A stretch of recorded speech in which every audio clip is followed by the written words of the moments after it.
Vascaíno do Cerrado. Fala galera vascaína, eu sou o Thiago Fontes, falo direto de Brasília, Distrito Federal, trazendo mais um vídeo para o canal. Vamos trocar ideia sobre o Vasco da Gama. Antes vou pedir aquela moral, deixa o joinha, deixa o like que é importante para o canal ser indicado no YouTube, se inscreve no canal e segue o @Vascaíno do Cerrado lá no Instagram. Bom, vou começar aqui as notícias a respeito do Vasco, atualizando a contratação do atacante Juan Seco, né? O Vasco vai pagar 500 mil pelo empréstimo do jogador, vai pagar o Santos esses 500 mil, né? E ele vem com o passe fixado no valor de 1,5 milhões de dólares por 80% de seus direitos federativos. Então tá aí divulgados os valores da negociação entre Vasco e Santos pelo empréstimo do jovem aí, Juan Seco, que deve estar chegando ao Rio de Janeiro amanhã, né? Informações dizem que, ou trata que ele deve estar chegando para os exames e assinar na quinta-feira. Vamos aguardar aí para ver se realmente ele pinta em São Januário ou no CT amanhã. A SAF do Vasco pode romper com a Liga, a Libra, né? A Liga do Futebol Brasileiro, aquela que tem os 18 clubes, os 18 maiores clubes aí do Brasil, né? Há uma informação que saiu lá do jornalista, pesquisador, o Irlan Simões, é um cara que entende de gestão de futebol, fala muito sobre SAF e que diz, ele falou a um amigo no Twitter, né? Ele publicou uma mensagem dizendo que ouviu rumores de que a SAF do Vasco parece que vai romper com uma Libra e pode aderir ao grupo lá do Forte Futebol, né? Inclusive nessa mensagem ele fala que a entrada do Vasco na Libra foi feita ainda como clube associativo e não uma decisão do clube como SAF, né? Do Vasco como SAF. E uma das coisas que eu acho que pode ter feito a 777 mudar de opinião com relação à Libra é justamente a divisão de cota que divulgaram aí com o Vasco num bloco intermediário depois de Flamengo, Corinthians, Palmeiras, São Paulo. Então acho que isso não deve ter agradado o bloco. O grupo do Forte Futebol, eles propõem uma distribuição mais igual, e aí é por isso que tá lá o Fluminense, o Atlético Mineiro, tá o Fortaleza, tá o Atlético Paranaense, e agora pode ser que o Vasco entre também no grupo do Forte Futebol. Lembrar que aqueles valores propostos aí para a Liga, aqueles milhões, eles só vão ser pagos se os dois grupos entrarem no consenso. Se não entrar, o valor vai ser menor, beleza? Então tá aí uma informação importante sobre a Libra, a liga que vai sair do futebol brasileiro. A negociação do Vasco com o Santos pelo atacante Lucas Braga não andou por causa de desacordo financeiro, né? O Santos pediu mais de 20 milhões no jogador, né? E queria 50% dessa grana no ato da compra, ainda aceitava parcelar os outros 50% do valor. E aquela história que eu trouxe aqui, de que o Odair Helmas achava estranho, né? Um técnico se meter em negociação de jogador, ela é real, foi uma entrevista que ele deu, né? E ele falou que para chegar lá no Santos e tirar jogador, tem que pagar o que o Santos está pedindo. Porque quando eles vão ao mercado contratar jogador, os clubes pedem 5, 10, 15 milhões e não tem conversa. E ele falou que no Santos vai ser da mesma forma. Quer levar? Paga e leva. Pode deixar ele aí. Pode deixar ele aí. Eu sou bem crítico, mas nessa aí eu tô com a 777. Eu não vou pagar, né, e 20 milhões de reais num jogador que nem o Santos tá usando ele como titular. Pode deixar ele aí. Tá vindo já um emprestado, um custo menor, o Vasco vai pagar os salários, então tá bom, pode deixar o outro aí. Agora, para terminar esse vídeo, né, eu vou trazer uma reflexão pra galera que gosta aqui do canal Vascaíno do Cerrado, usando o Bragantino. O Bragantino tava vencendo o Cruzeiro agora, um amistoso, tinha metido 2-0, o Cruzeiro fez 2-1 com um gol do Matheus Vital, né, tá 2-1, não sei como é que tá a partida agora, enfim. Quando falaram em SAF, modelo de gestão no Vasco, usaram muito ou se espelharam muito no exemplo do Bragantino, né? Tanto é que trouxeram o técnico Maurício Barbieri. E quando trouxeram, falaram muito, né, no trabalho dele feito no Bragantino. Eu vi um executivo da SAF do Vasco em entrevista ao GE também falar ou se espelhar, dizer que era um exemplo o modelo de SAF do Bragantino.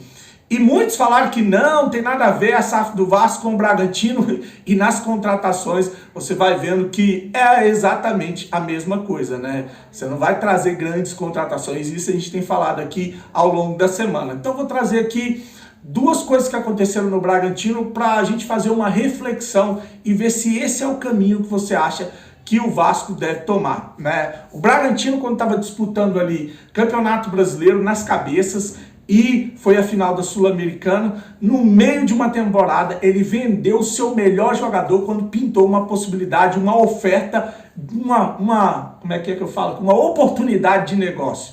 Né? Ele vendeu o Claudinho sem nem pensar, e o Bragantino, além de não brigar mais pelo Brasileiro, quase ficou de fora da Libertadores e perdeu a Copa Sul-Americana. É claro, perdeu o seu melhor jogador. Agora, esse ano, a mesma coisa acontecendo de uma maneira diferente, né? O Bragantino foi eliminado da Copa do Brasil, para o Ipiranga. Foi o Ipiranga que eliminou o Bragantino? Acho que foi.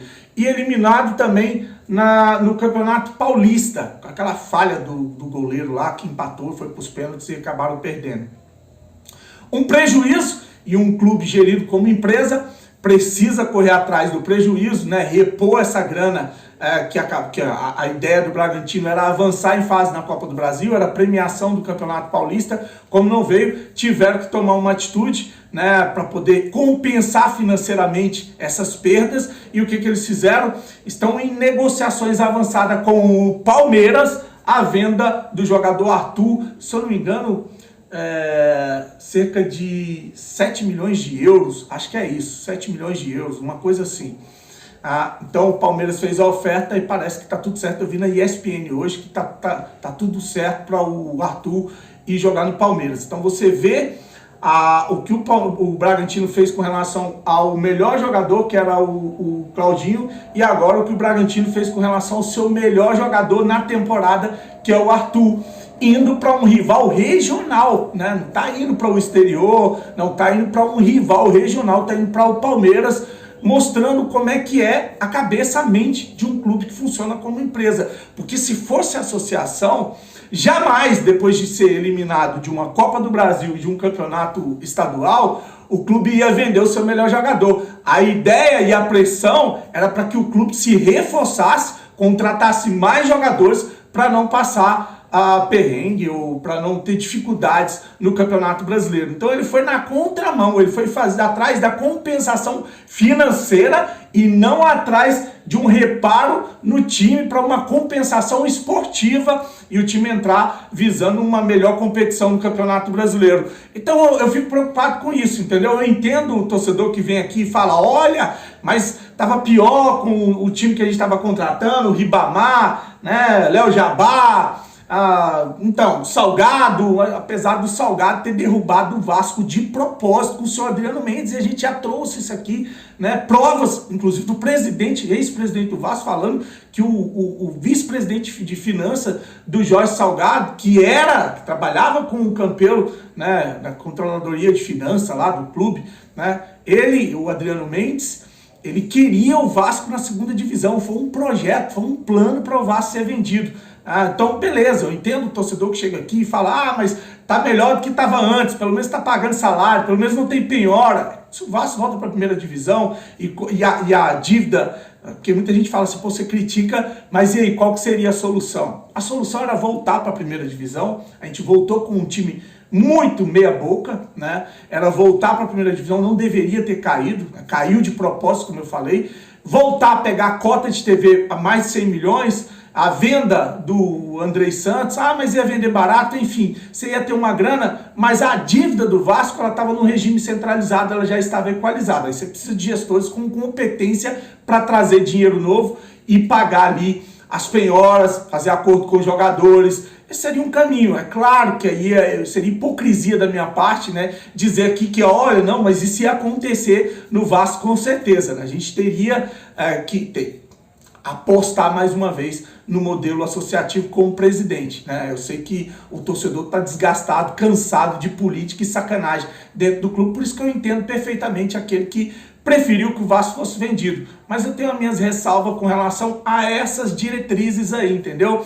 O Bragantino mostra para o Vasco ou para o vascaíno a realidade que a gente vem mostrando aqui o tempo todinho, né? O Vasco como empresa vai visar lucro, vai visar sempre a questão financeira e não a questão desportiva ou brigar por título. A gente pode ter sim um time pagando salário, um time aí disputando Sul-Americana, um time de meio de tabela, um time que não vai conseguir disputar títulos importantes ou de impacto ou de peso, mas que vai ter uma situação melhor do que a gente via vivendo nos anos passados.